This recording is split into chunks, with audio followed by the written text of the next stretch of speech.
Belum. Yuk kita langsung aja baca di Amsal 17 ayat 17, saudara.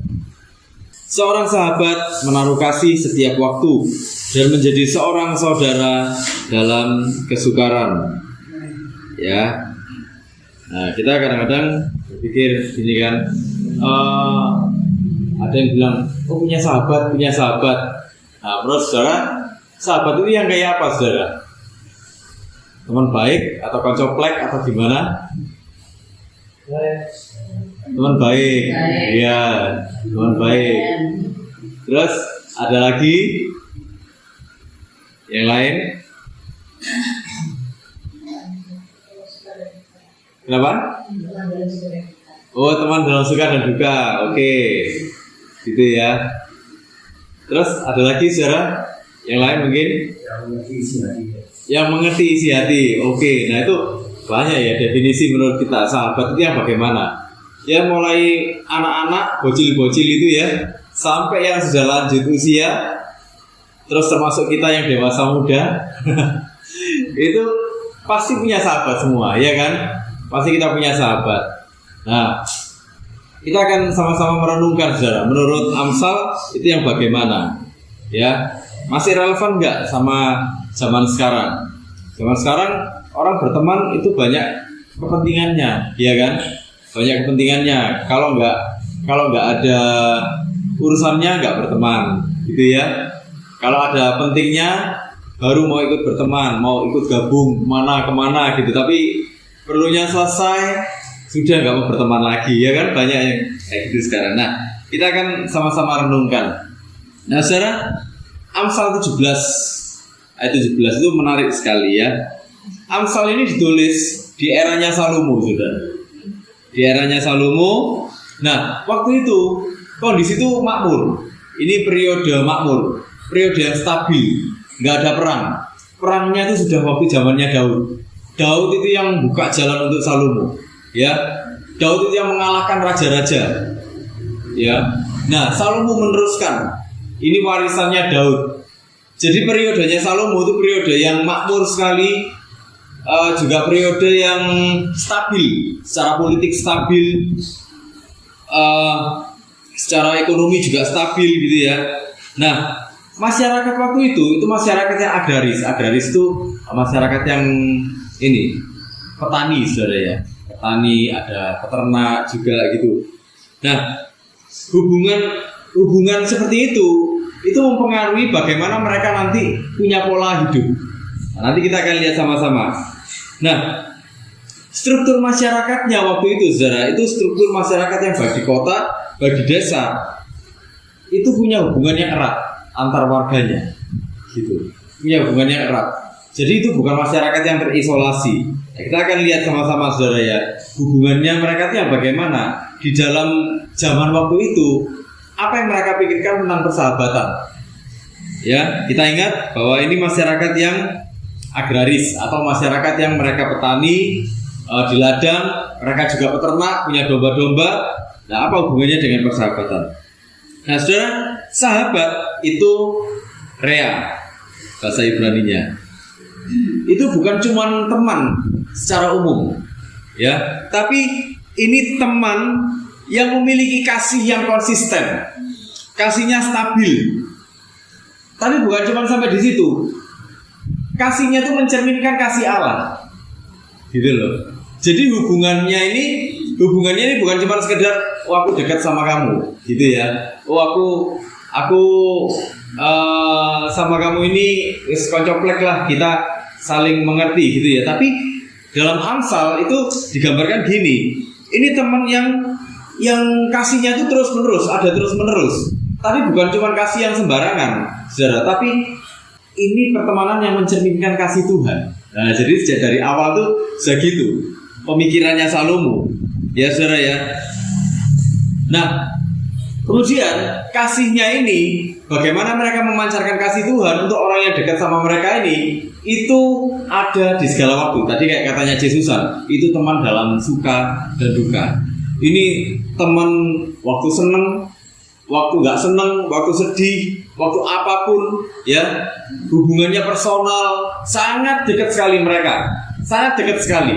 Nah, itu ya yang dimaksud dengan sahabat di ayat ini. Sahabat menaruh kasih setiap waktu. Nah, kasih itu apa? Kasih itu aheb. Aheb itu gini. Aheb itu ada tindakan yang berkelanjutan. Seorang sahabat, seorang yang mau mencerminkan kasih Allah, ya, secara terus menerus, itu dia nggak cuma ngomong aja, saudara, tapi tindakannya itu berkelanjutan terus menerus. Iya, konsisten. Nah, karena tindakannya itu berlangsung terus menerus, tindakan kasihnya ini jadi karakter, gitu loh, ya, jadi karakter. Orang kalau sekali dia pelit, 2 kali dia pelit, 3 kali dia pelit, 4 kali dia pelit, 5 kali dia pelit, lama-lama jadi sifat, jadi karakter, ya kan? Pelitnya keterusan, bener gak? Orang saudara ya, kalau dia suka, misalnya nih, dia suka menjelek-jelekan orang lain, gitu ya. Pertama kali dia melakukan, mungkin dia akan dedeknya gini. Nanti aku ngomong kayak gini nih, kira-kira orang tahu gak ya? Orang denger gak ya? Gitu, iya kan? Orang tahu apa enggak? Tapi kedua kali dedeknya sudah mulai berkurang. Ketiga kali dia lakukan lagi, dedeknya semakin berkurang lagi, semakin tipis. Keempat, kelima, keenam jadi karakter. Dia suka jelek-jelekan orang, ya toh? Nah, sama aheb itu gitu. Aheb itu satu tindakan. Jadi ini tindakan kasih yang saking dilakukan terus-menerus itu jadi karakter, saudara. Bahkan bukan cuma jadi karakter, ini jadi identitas diri. Kalau orang ngomong tentang, misalnya orang ngomong tentang ini Pak Andreas, orang langsung tahu Pak Andreas, oh itu ya yang orangnya baik gitu, ya kan? Lalu gitu, ada loh orang yang gini, tahu ini, kenal ini, Pak apa namanya, Pak C namanya misalnya Pak C. Oh, saya judes itu lah, gitu. Saking judesnya itu keterusan, makanya orang sampai tahu. Oh, saya judes itu lah. Atau lagi. Oh, sing tukang tipu itu lah. Iya toh? Ada kan yang kayak gitu, saudara. Nah, itu jadi identitas diri. Makanya menaruh kasih setiap waktu, kasih yang kita lakukan itu saking kita lakukan terus-menerus sampai orang mengenali kita lewat perbuatan kita. Oh itu sing alim gitu ta. Gitu ya toh. Enggak diomong yang bejat loh saudara, diomong yang alim. Dan itu karena sudah jadi identitas diri, bahkan enggak akan berubah. Seorang yang mencerminkan kasih Allah, ya, akan melakukan tindakan kasih terus-menerus. Kenapa? Karena itulah dirinya yang sebenarnya. Gitu loh. Ya. Nah, saudara gini, sahabat dalam konteks waktu itu gini, orang-orang menjalin hubungan yang erat itu kenapa? Karena mereka butuh sekutu dalam hidup. Saudara ingat ya, mereka ini masyarakat yang agraris. Kadang tinggal di padang rumput, ya kan? Kadang tinggal di dekat padang rumput, kadang ada yang di dekat padang gurun mungkin. Ancaman banyak nggak, saudara? Ancaman banyak ya. Ancaman itu banyak. Entah itu dari binatang buas, entah itu dari cuaca, bencana alam, badai mungkin, ya kan? Nah, mereka butuh sekutu untuk bertahan hidup. Mereka dekat. Kenapa? Karena mereka harus sama-sama saling menguatkan. Mereka harus saling menjaga satu sama lain. Karena mereka kalau sendirian di sana mereka nggak akan bertahan. Ya toh? Di zaman waktu itu kayak gitu. Jadi itulah kenapa persahabatan waktu itu persahabatan yang rela saling menanggung satu sama lain, rela saling membela satu sama lain waktu itu, ya. Nah, saudara, yang kedua, loyalitas. Persahabatan waktu itu adalah persahabatan yang punya loyalitas di atas untung rugi, ya. Jadi persahabatannya itu punya ikatan secara moral. Aku gak peduli, bahkan aku rugi pun kamu tetap tak bantu, gitu loh. Aku akan nolong kamu apapun yang terjadi. Aku gak dapat untung, aku bahkan rugi, gak masalah. Tak lakoni, istilahnya gitu, saudara. Jadi ini persahabatan yang secara moral tinggi. Nah, yang ketiga, persahabatan dalam konteks waktu itu pertukaran perlindungan dan dukungan. Nah itu tadi, di tengah ancaman, di tengah bencana gitu ya, persahabatan itu garansi. Satu garansi untuk bertahan hidup, saudara, sebenarnya. Kalau nggak ada persahabatan, kalau nggak ada kedekatan dengan yang lainnya, nggak akan bertahan hidup. Jadi itulah kenapa persahabatan itu bisa bertahan. Ya, kenapa? Karena mereka melalui suka dan duka itu bersama-sama. Ya toh. Pertemanan yang hidup itu kan pertemanan yang kita tahu sama tahu kan, saudara. Melewati banyak hal itu sama-sama. Iya kan? Kadang-kadang memang ada gak cocoknya, bener gak? Gak ada yang cocok, saudara. Pertemanan itu pasti ada gak cocoknya. Beneran ini, kenapa? Karena semua itu latar belakangnya beda, sifatnya beda, jenis kelaminnya sudah beda, ya kan? Beda jenis kelamin itu loh, saudara, itu sudah beda sifat. Ya, otaknya laki-laki dengan otaknya perempuan itu beda. Otaknya perempuan itu bisa multitasking, saudara. Bisa ngerjakan macam-macam. Otaknya laki-laki nggak bisa, saudara. Dia harus fokus satu hal baru ngerjakan yang lain. Gitu. Lain. Ya kan? Makanya di dalam komunitas itu kita bisa ketemu yang aneh-aneh. Ya kan? Ada yang latar belakangnya itu misalnya ini dari keluarga di luar pulau misalnya. Orang luar pulau. Yang satunya dari Jawa yang halus gitu ya. Itu kalau ngomong kira-kira enggak banyak prasangkanya enggak. Orang luar pulau kalau ngomong kan keras-keras, saudara. Dikiranya ngamuk-ngamuk. Iya toh? Tapi kalau orang Jawa ngomongnya halus-halus gitu ya kan. Ngomongnya halus-halus. Tapi bisa jadi menusuk-nusuk gitu ya toh. Gitu beda. Nah, di situ loh, saudara. Persahabatan itu sebenarnya persahabatan di dalam komunitas itu nggak akan pernah ada yang benar-benar 100% cocok, gitu loh ya, nggak ada.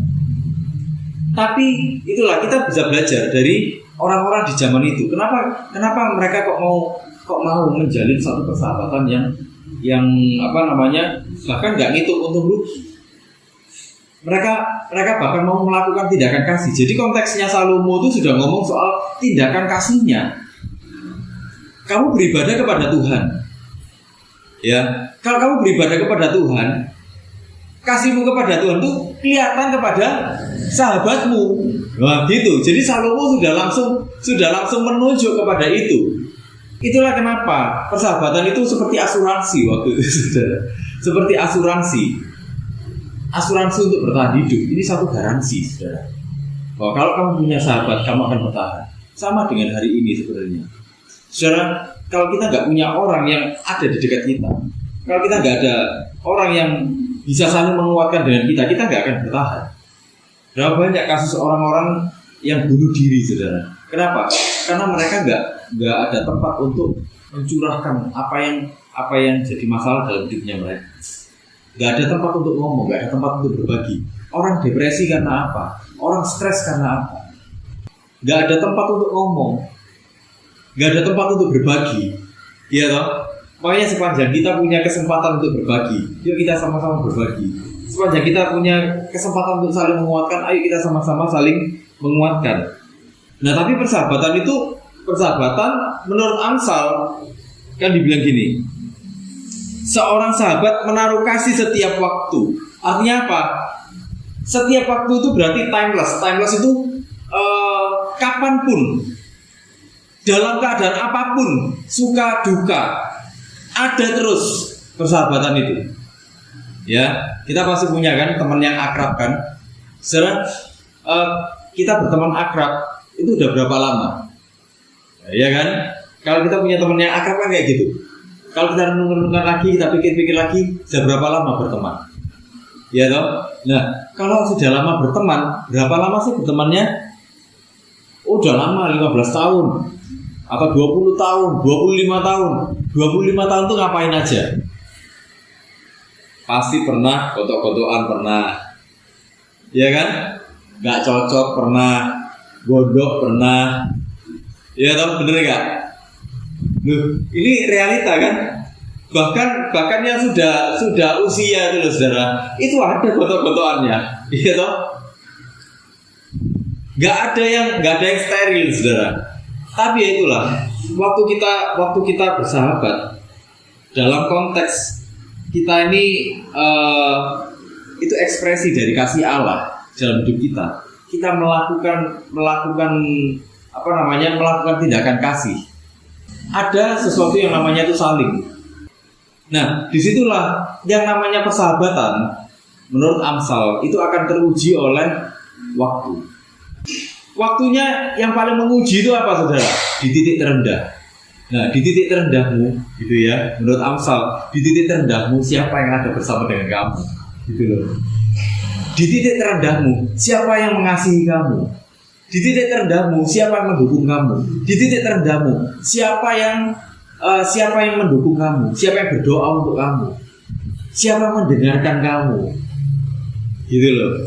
Nah, itu dia. Nah, kalau hari ini orang kepentingan aja kan, saudara, banyak ya yang kepentingan aja mau berteman supaya apa? Supaya dapat ini, supaya dapat itu. Begitu selesai, apa yang terjadi? Keplas kan, manusia kan, kebanyakan kayak gitu, bener nggak? Kalau ada perlunya, iya toh? Tapi nggak gitu menurut Amsal. Bahkan sampai hari ini pun seharusnya kita melakukan seperti itu. Seorang sahabat, ya, seorang teman yang memiliki kasih, ya, yang memancarkan kasih Allah itu harus menunjukkan kasihnya secara konsisten, gitu loh. Kalau kita ngomong kita bersahabat, ayo kita saling mendukung. Kalau kita ngomong kita ini bersahabat, ayo kita saling berdoa untuk satu sama lain, saling tahu kabar satu sama lain. Karena kalau ada kesulitan misalnya, kalau ada kita misalnya lagi down, siapa yang paling pertama dimintai ini pendapat? Sahabat duluan, bener nggak? Bukan ke pendeta dulu biasanya. Ya kan, nanti sahabatnya yang ngomong, kamu tuh mesti gini, kamu tuh mesti gini. Loyalitas dalam persahabatan itu mencerminkan kasih setia Allah. Di Yohanes 15 ayat 13 bilang gini, tidak ada kasih yang lebih besar daripada kasih seorang yang memberikan apa? Nyawanya untuk sahabat-sahabatnya.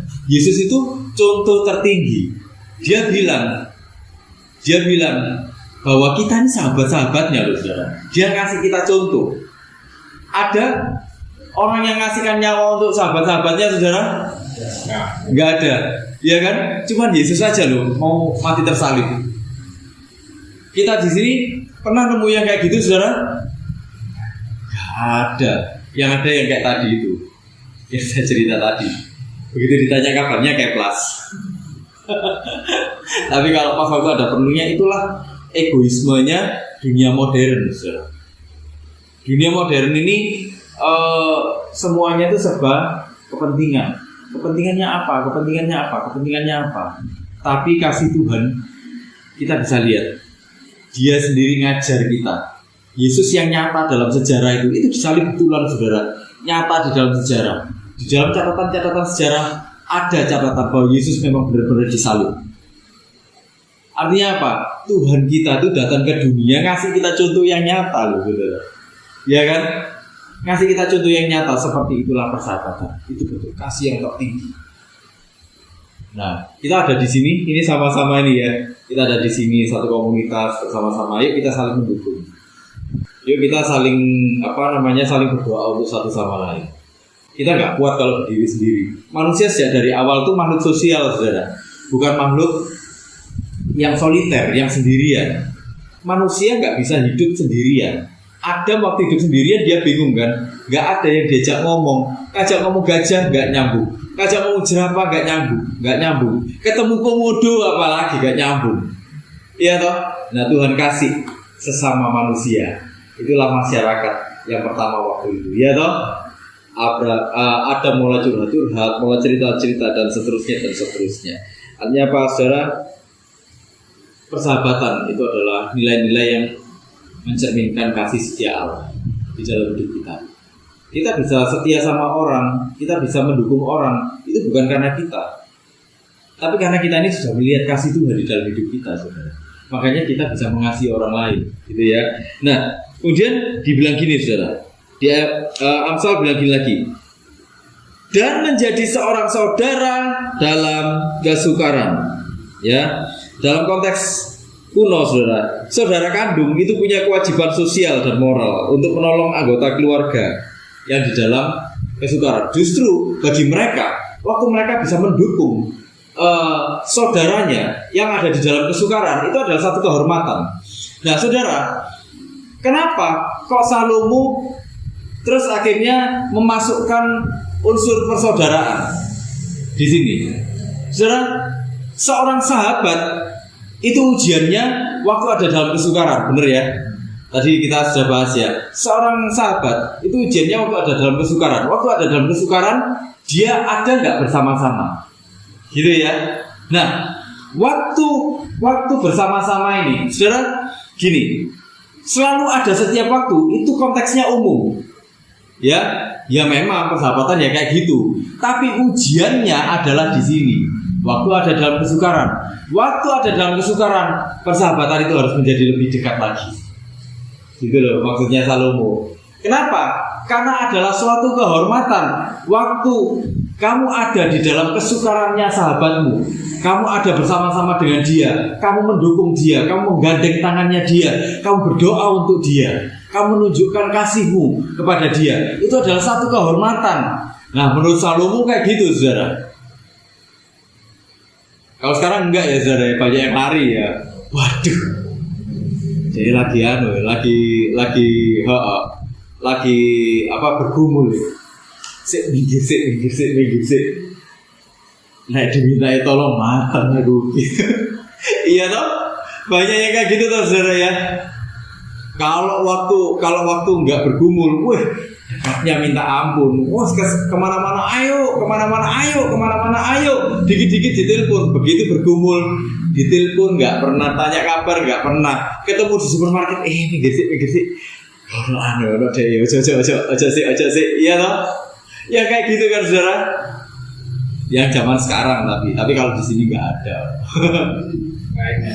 Iya, tempat lain ada banyak gitu. Nah, itu loh, saudara. Nah, menurut Salomo, satu kehormatan justru waktu engkau melihat engkau ada bersama-sama dengan saudara. Waktu engkau ada dengan sahabatmu, waktu dia sedang bergumul, itu adalah satu kehormatan yang besar. Karena disitulah engkau akan menunjukkan kasihmu. Gitu loh, saudara. Ya, jadi di baris pertama dari Amsal ini tadi kita sudah melihat ada kasih yang stabil. Di baris kedua itu pernyataan puncaknya dari kasih, gitu loh. Jadi jangan ngomong sahabat kalau kita nggak ada dalam keadaan saling mendukung waktu ada dalam pergumulan. Oh gitu, saudara. Ya makanya itulah benar sebenarnya. Alkitab tuh ngajari kita nggak bisa egois, kita nggak bisa berdiri sendiri, kita nggak bisa jalan sendiri. Itu benar. Ya, egoismenya dunia modern itu nggak boleh mengalahkan pernyataan kasih setia Allah di dalam hidup kita. Kalau di dunia modern ini orang banyak yang curiga kan, saudara. Benar nggak? Orang bergumul, kalau orang lagi bergumul terus deket-deket selalu berpikirnya apa? Bos, ojo balik utangan nih. Iya toh? Bener nggak? Padahal kenyataannya loh, orang tuh kadang-kadang dia cuma ingin didengar aja, cuma ingin didengar kok. Dia tuh sudah kuat lagi, saudara. Saya kalau konseling itu ya kadang-kadang saya nggak ngomong apa-apa kok, saudara. Saya kalau lagi konselingi orang gitu ya, saya kadang-kadang nggak ngomong apa-apa. Saya dengarkan aja dia cerita. Saya cuma ngasih pertanyaan kalimat-kalimat pendek aja. Misalnya, kenapa? Gitu ya, kenapa kok gini. Selesai. Dia jawab, dia cerita. Cuman gitu aja. Sampai berjam-jam dia nemu jawabannya sendiri, saudara. Kadang-kadang orang cuma butuh itu aja kok. Cuma butuh didengar. Kadang-kadang bahkan, saudara ya, ada orang-orang tuh yang kita tuh cuma butuh ada di pinggirnya dia. Gak ngapa-ngapain, gitu loh. Gak ngapa-ngapain, ngajak dia minum jus, gitu aja. Dia rileks lagi. Dia mulai bisa noto pikirannya lagi. Kadang-kadang yang cuma kayak gitu, tapi orang-orang sekarang banyak yang curiga kan, dikit-dikit curiga, iya toh? Ya kayak gitu. Makanya itu loh, pertemanan itu nggak bisa awet. Nah kalau kita di sini ini berteman kan rata-rata sudah lama semua ya, sudah kenal lama gitu ya. Saya bahkan sama saudara-saudara ini kenal kayak sama Pak Roni, gitu ya, keluarga Pak Bil. Mulai saya masih dulu celana masih biru, saudara. Iya kan? Saya dulu masih celananya itu masih biru ya. Masih SMP dulu, masih sekolah. Sampai sekarang kita masih tetap kenal ya kan? Sama C Susan itu kenal udah lama ya C ya. Mulai 141 ya C ya dulu. 2000 berapa itu? Kira-kira 2011 ya C ya. Ya 2011 2012. Kan sampai hari ini udah berapa belas tahun. Sama Tante Wijaya sudah lama ya. Mulai ya masih sekolah ya sama Iwan dulu Tante ya. Gitu. Rata-rata kita udah lama kenalnya ya kan. Dan sebenarnya itu satu kehormatan bagi saya mengenal saudara-saudara semua. Ya. Satu kehormatan juga kalau kita bisa berproses sama-sama. Ya toh. Banyak ya yang bisa kita lalui ya saudara ya. Dulu saya masih ingat gimana waktu COVID ya. Waktu COVID kita nggak bisa keluar, tapi kita telepon saling mendoakan ya toh. Dulu saya masih ingat waktu itu ya, waktu Win almarhum ya, pagi-pagi itu hari waktu Win nggak ada ya, pagi-pagi bukti terus saya sorry gimana nih gini ya toh. Kita cuma bisa berdoa gitu. Dulu sama C Susan juga ya C ya waktu itu ya, COVID waktu itu gimana kita cuma bisa by phone berdoa, gimana nggak bisa kemana-mana waktu itu ya toh. Tapi setelah kita ini berproses sama-sama ya toh gitu. Nah justru saudara bersyukurlah kalau kita sampai hari ini masih tetap bisa berteman saudara. Ya artinya apa? Hatinya kita ini tulus. Ada gak cocoknya nggak apa-apa, nanti kembali lagi ya toh. Gitu loh. Kenapa? Karena itu pernyataan kasih Allah sebenarnya. Saudara kayak gini. Di Matius 22 dibilang gini kan, hukum yang terutama ya. Hukum yang terutama itu apa? Yang pertama, kasihilah Tuhan Allahmu ya. Dan hukum yang kedua apa saudara? Yang sama dengan itu, kasihilah sesama manusia seperti engkau mengasihi dirimu sendiri. Artinya apa? Saudara gini, waktu kita mengasihi Tuhan, saudara, sebenarnya kita sedang mengasihi diri sendiri. Ya, waktu kita mengasihi sesama, kita berbagi kasih Tuhan kepada sesama, sebenarnya kita juga sedang mengasihi diri sendiri, loh, saudara. Jadi jangan berpikir gini, kita mengasihi diri sendiri itu kita mengumpulkan berkat untuk diri kita sendiri, enggak. Justru makin kita egois, justru makin kita enggak mengasihi diri sendiri. Waktu kita cari Tuhan, kita merasakan Tuhan, kita ngalami Tuhan, saudara, hati kita berkobar, ingin kita mengasihi orang lain, ya kan? Nah, waktu kita mengasihi orang lain, justru disitulah hati kita tuh merasa plong, merasa lego, merasa bersukacita. Ya, saudara kalau habis berbagi sama orang misalnya nih, misalnya saudara ada makanan wis, aku tak berbagi, ini ada makanan ini tak kirim agak Pak Pil atau Bu Pil, gitu ya, misalnya. Saudara senang nggak habis berbagi gitu? Ada rasa lego nggak, sukacita nggak? Iya kan? Nah itu loh. Itu sebenarnya saudara sedang mengasihi diri saudara sendiri. Dalam persahabatan sebenarnya apa? Waktu kita jauh dari sifat egois, kita sebenarnya sedang mengasihi diri kita sendiri juga. Kita mengasihi Tuhan, ya kan? Kita berdoa, kita merasakan kasih Tuhan. Itu kita mengasihi diri kita sendiri. Terus setelah itu kita berbagi sama orang lain. Itu pun kita mengasihi diri kita sendiri. Kenapa? Waktu itu terjadi, waktu kita mengasihi orang lain, artinya kita plong. Ada yang namanya itu semacam stress release gitu ya, saudara ya. Stress release itu apa? Stresnya dilepaskan. Wow, kita lego. Kita punya kelegaan. Kita senang. Gitu loh. Iya kan? Nah, di situ loh, saudara. Makanya saudara, persahabatan itu sebenarnya ada kata saling, tapi salingnya ini nggak memaksa, salingnya ini otomatis terjadi. Kenapa? Karena kita sama-sama ingin membagikan kasih Tuhan, gitu loh. Itulah kenapa nggak ada paksaan. Loh, kamu kok nggak mengasihi aku padahal harus mengasihi kamu loh. Kamu kok nggak doakan aku padahal aku harus doakan kamu loh. Nggak ada kata seperti itu. Karena gini, otomatis waktu saya mengasihi saudara, saya pasti berdoa untuk saudara. Dan waktu saudara mengasihi saya, saudara pun pasti otomatis mengasihi berdoa untuk saya tanpa saya minta, gitu loh saudara ya. Itulah prinsip dari persahabatan. Nah, Salomo lagi menunjukkan seperti itu, gitu loh saudara. Salomo lagi menunjukkan seperti itu. Jadi kalau kamu ingin bersahabat dengan orang lain, ya, ingin bersahabat dengan orang lain, nikmati Tuhan, ya, nikmati Tuhan, ekspresikan itu kepada orang lain, jadikan itu sesuatu yang konsisten. Bahkan waktu ada di dalam pergumulan, tetaplah ada bersama dengan mereka, karena itulah satu kehormatan di dalam persahabatan. Tanpa mereka, engkau nggak akan bertahan. Itu saudara. Katanya Salomo gitu. Ya, jadi Salomo sebenarnya lagi berbagi bagaimana caranya kita bisa bertahan di dalam kehidupan ini. Saudara, kita nggak bisa sendiri ya, kita nggak bisa sendiri. Yuk kita sama-sama. Apa yang jadi beban saudara? Yuk berbagi sama-sama. Apa yang jadi pergumulan saudara? Yuk kita saling berdoa. Apa yang jadi keberatan saudara? Yuk kita sama-sama saling saling bergandengan tangan. Ayo kita saling berdoa, yuk kita saling mendukung, yuk. Gitu saudara ya. Amin saudara. Yuk kita bersahabat sampai seterusnya, sampai besok-besok, sampai kita pulang kembali ke rumah Bapa. Ya, ayo kita sama-sama bersahabat. Ya, sama-sama kita berdoa, yuk saudara.